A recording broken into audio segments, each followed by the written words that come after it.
बहनों और भाइयों को जय भीम, जय मूल निवासी।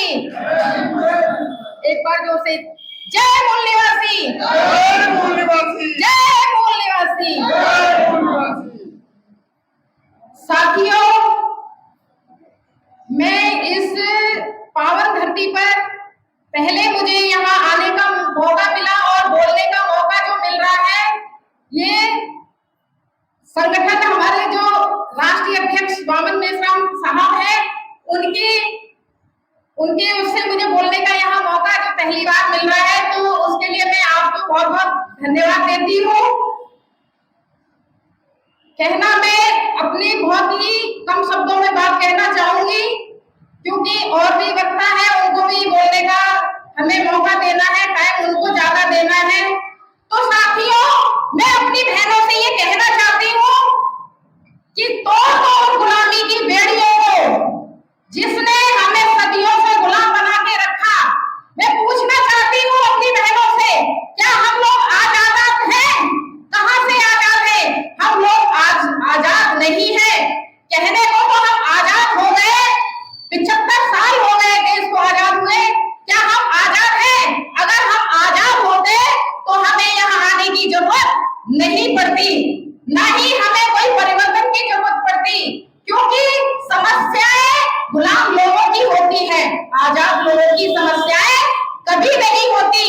आज हालात देश में ऐसे बने हैं, आज हमारी बहनों के साथ अन्याय अत्याचार चरम सीमा पर है, और लेकिन हम बहनें ये विचार नहीं करती हैं कि आखिर आज हमारे साथ ये दुर्व्यवहार, ये अन्याय अत्याचार क्यों होते हैं।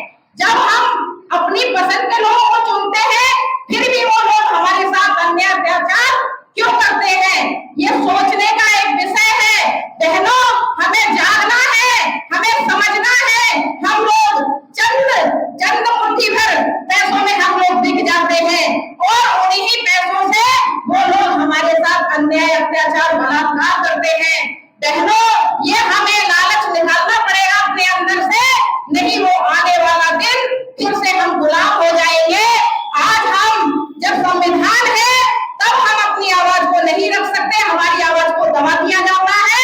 अगर संविधान नहीं रहेगा तो बहनों हालात क्या होंगे, ये सोचने का विषय है, क्योंकि दुश्मन आज हमारा संविधान खत्म करने में पूरी ताकत के साथ काम कर रहा है, लेकिन हमारी बहनों को उससे कोई मतलब नहीं कि संविधान क्या है। बहनों, हमें संविधान अपने हक अधिकारों को पहचानने की जरूरत है। हमें पहचानना है कि हक अधिकार कहाँ से हमें मिले, कोई हमें देने नहीं आया। हमें जो भी संविधान से जो हक अधिकार मिला वो हमें हमारे महापुरुषों ने दिया, और वही आज जो हमारे हक अधिकार है वो खत्म होते हुए हमको दिखाई दे रहे हैं। ये संकेत है तूफान का कि बहुत बड़ा तूफान आने वाला है। बहनों, हमें जागने की जरूरत है। लोग आएंगे, आपको झूठा लालच देंगे, फिर से आपको गुमराह किया जाएगा, लेकिन फिर वही आपके साथ अन्याय अत्याचार करेंगे। जैसे कि अभी ताजा उदाहरण में देती हूँ मणिपुर का। मणिपुर में महिलाओं को सरेआम नंगा घुमाया गया, उनकी इज्जत आबरू लूटी गई, उनके साथ सामूहिक बलात्कार किया गया। क्या है बहनों, ये आजाद भारत की तस्वीर देखने में शर्मिंदगी महसूस होती है, लेकिन हमारी बहनें बोलती हैं ये तो वहां हुआ है, हमारे साथ नहीं हुआ। क्या गारंटी है कि आपके साथ नहीं होगा? वहां हुआ है तो यहाँ भी होने में कोई देर नहीं लगेगी बहनों, क्योंकि ये हालात बहुत खतरे से हमारा देश गुजर रहा है। और अभी फिलहाल में बिहार में भी 10 साल की बच्ची के साथ बलात्कारी हुआ, 6 लोगों ने बलात्कार किया, लेकिन क्यों नहीं हमारी सुनवाई होती? क्योंकि जो सत्ता में जो लोग बैठे हुए हैं वो ईवीएम वोटिंग मशीन से चुने हुए लोग, दलाल भड़ुए बैठे हैं, वो आपकी कभी सुनने वाले नहीं है। जब तक हमारा 85% मूल निवासी वहां शासन सत्ता में नहीं बैठेगा, हमारी समस्याओं का समाधान कभी नहीं हो सकता। हमारी बहनें खेतों में काम करने के लिए जाती हैं, उनका शोषण होता है।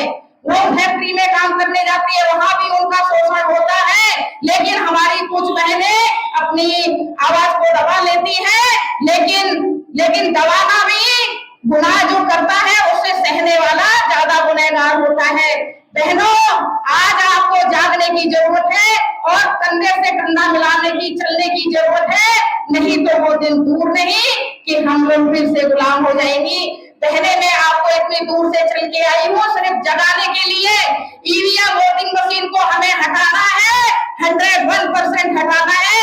जब तक ईवीएम मनुस्मृति ये देश में रहेगी, हमारी शासन सत्ता कभी नहीं हो सकती। जब तक हम सत्ता में नहीं पहुंचेंगे, हमारी समस्या का समाधान नहीं हो सकता। नारी शक्ति एक ऐसी शक्ति है, एक परिवार जो घर परिवार चला सकती है, वो देश भी चला सकती है। जब एक औरत आजाद होती है तो आजाद बच्चों को जन्म देती है, और जब बच्चे आजाद होते हैं तो परिवार आजाद होता है, और परिवार आजाद होता है तो समाज आजाद होता है, समाज आजाद होता है तो देश आजाद होता है। तो बहनों, मैं आपसे बस इतना ही कहना चाहती हूँ कि दोस्त और दुश्मन को पहचान लो। जिस दिन आप दोस्त और दुश्मन की पहचान करना सीख जाओगी, उस दिन हमारी समस्या का समाधान हो जाएगा। बहनों, हम SC, ST, OBC, माइनॉरिटीज बहने सब हम भारत की मूल निवासी हैं, लेकिन जो हमारे ऊपर अन्य अत्याचार करते हैं वो लोग मूल निवासी नहीं, वो विदेशी है। वो DNA के अनुसार विदेशी है, और जो विदेशी होता है वो किराएदार की तरह रखता है। ऐसे ही हमने अपना परिवार, अपना देश एक विदेशी के हाथ में दे दिया, तो वो विदेशी की तरह ही हमारा देश चला रहा है। हम ही देश के मालिक हैं, और हमको गुलाम बना के, हमको नौकर बना के रख दिया। हमारे हक अधिकार से हमें वंचित कर दिया। बेरोजगारी, भूखमरी, महिलाओं की समस्या, युवाओं की समस्या, किसानों की समस्या, अंबार लगा हुआ है, और जंगल राज स्थापित कर दिया पूरे देश में। और हम लोग फिर भी यही सोचते हैं कि कुछ नहीं, और हमारे घर के हमारे सामने हमारा घर लुटा जा रहा है, हम तमाशा देख रहे हैं। हम किस दिन का इंतजार कर रहे हैं? हम यही सोचते हैं कि जैसा मणिपुर में होगा तब हम जागेंगे, लेकिन जिस दिन हम जागेंगे बहनों, सब कुछ लुट चुका होगा। लुटने से पहले हमको जागने की जरूरत है।